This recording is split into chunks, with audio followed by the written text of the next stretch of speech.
How can I speak in 10 minutes about the bonds of women over 3 generations? About how the astonishing strength of those bonds took hold in the life of a 4-year-old girl, huddled with her young sister, her mother and her grandmother, for 5 days and nights in a small boat in the China Sea more than 30 years ago. Bonds that took hold in the life of that small girl and never let go.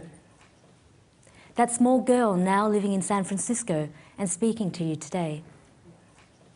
This is not a finished story. It is a jigsaw puzzle still being put together. Let me tell you about some of the pieces.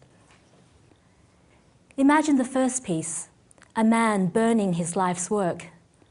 He is a poet, a playwright, a man whose whole life had been balanced on the single hope of his country's unity and freedom. Imagine him as the communists enter Saigon, confronting the fact that his life had been a complete waste. Words for so long, his friends now mocked him. He retreated into silence. He died broken by history. He is my grandfather. I never knew him in real life. But our lives are much more than our memories. My grandmother never let me forget his life. My duty was not to allow it to have been in vain, and my lesson was to learn that, yes, history tried to crush us, but we endured. The next piece of the jigsaw is of a boat in the early dawn, slipping silently out to sea. My mother Mai was 18 when her father died, already in an arranged marriage, already with 2 small girls. For her, life had distilled itself into one task, the escape of her family and a new life in Australia. It was inconceivable to her that she would not succeed. So after a 4-year saga that defies fiction, a boat slipped out to sea disguised as a fishing vessel. All the adults knew the risks. The greatest fear was of pirates, rape, and death. Like most adults on the boat, my mother carried a small bottle of poison. If we were captured, first my sister and I, then she and my grandmother would drink. My first memories are from the boat. The steady beat of the engine, the bow dipping into each wave, the vast and empty horizon. I don't remember the pirates who came many times but were bluffed by the bravado of the men on our boat, or the engine dying and failing to start for 6 hours. But I do remember the lights on the oil rig off the Malaysian coast, and the young man who collapsed and died, the journey's end too much for him. And the first apple I tasted, given to me by the men on the rig. No apple has ever tasted the same. After 3 months in a refugee camp, we landed in Melbourne, and the next piece of the jigsaw is about 4 women across 3 generations, shaping a new life together. We settled in Footscray, a working-class suburb whose demographic is layers of immigrants. Unlike the settled middle-class suburbs whose existence I was oblivious of, there was no sense of entitlement in Footscray. The smells from shop doors were from the rest of the world, and the snippets of halting English were exchanged between people who had one thing in common. They were starting again. My mother worked on farms, then on a car assembly line, working 6 days, double shifts. Somehow she found time to study English and gain IT qualifications. We were poor. All the dollars were allocated, and extra tuition in English and mathematics was budgeted for, regardless of what missed out, which was usually new clothes. They were always second-hand. 2 pairs of stockings for school, each to hide the holes in the other. A school uniform down to the ankles because it had to last for 6 years.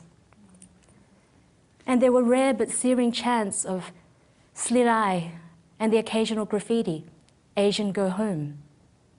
Go home to where? Something stiffened inside me. There was a gathering of resolve and a quiet voice saying, I will bypass you. My mother, my sister and I slept in the same bed. My mother was exhausted each night, But we told one another about our day and listened to the movements of my grandmother around the house. My mother suffered from nightmares, all about the boat. And my job was to stay awake until her nightmares came so I could wake her. She opened a computer store, then studied to be a beautician and opened another business. And the women came with their stories about men who could not make the transition, angry and inflexible, and troubled children caught between two worlds. Grants and sponsors were sought, centres were established. I lived in parallel worlds. In one, I was the classic Asian student, relentless in the demands I made on myself. In the other, I was enmeshed in lives that were precarious, tragically scarred by violence, drug abuse, and isolation.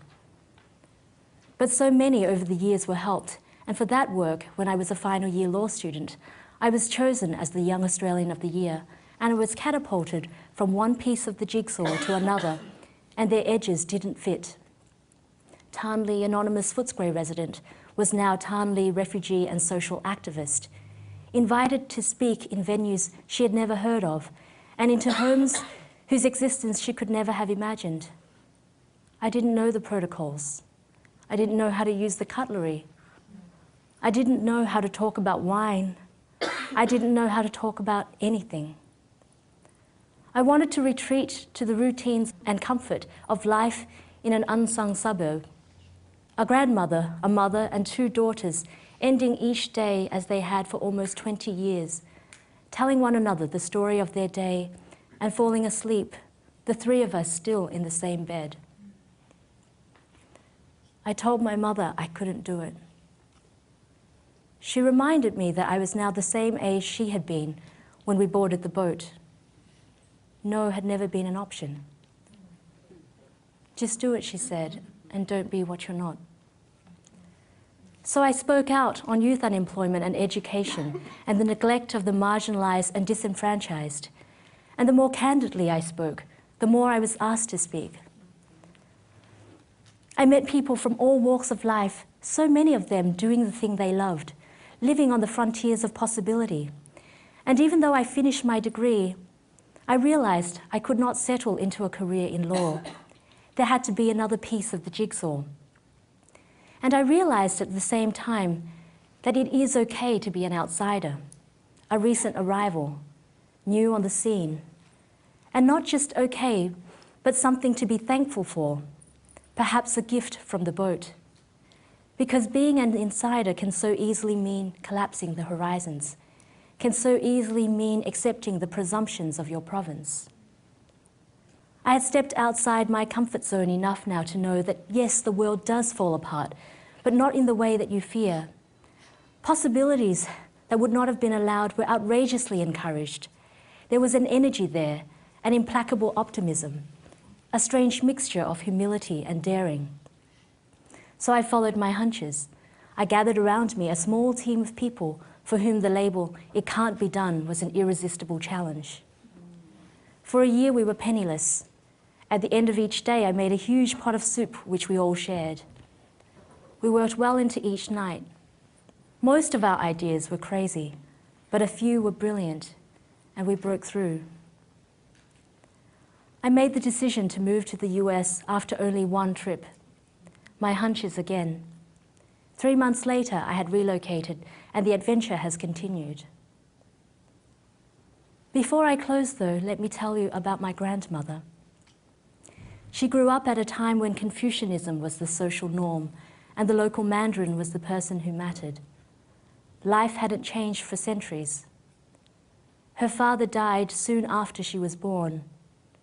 Her mother raised her alone. At 17, she became the second wife of a Mandarin whose mother beat her. With no support from her husband, she caused a sensation by taking him to court and prosecuting her own case, and a far greater sensation when she won.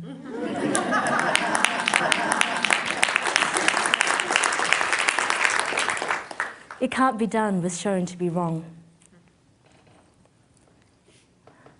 I was taking a shower in a hotel room in Sydney the moment she died, 600 miles away in Melbourne. I looked through the shower screen and saw her standing on the other side. I knew she had come to say goodbye. My mother phoned minutes later. A few days later, we went to a Buddhist temple in Footscray and sat around her casket. We told her stories and assured her that we were still with her. At midnight, the monk came and told us he had to close the casket. My mother asked us to feel her hand. She asked the monk, why is it that her hand is so warm and the rest of her is so cold? Because you have been holding it since this morning, he said. You have not let it go. If there is a sinew in our family, it runs through the women. Given who we were and how life had shaped us, we can now see that the men that might have come into our lives would have thwarted us. Defeat would have come too easily. Now I would like to have my own children, and I wonder about the boat. Who could ever wish it on their own? Yet I am afraid of privilege, of ease, of entitlement. Can I give them a bow in their lives, dipping bravely into each wave? The unperturbed and steady beat of the engine, the vast horizon that guarantees nothing. I don't know, but if I could give it and still see them safely through, I would.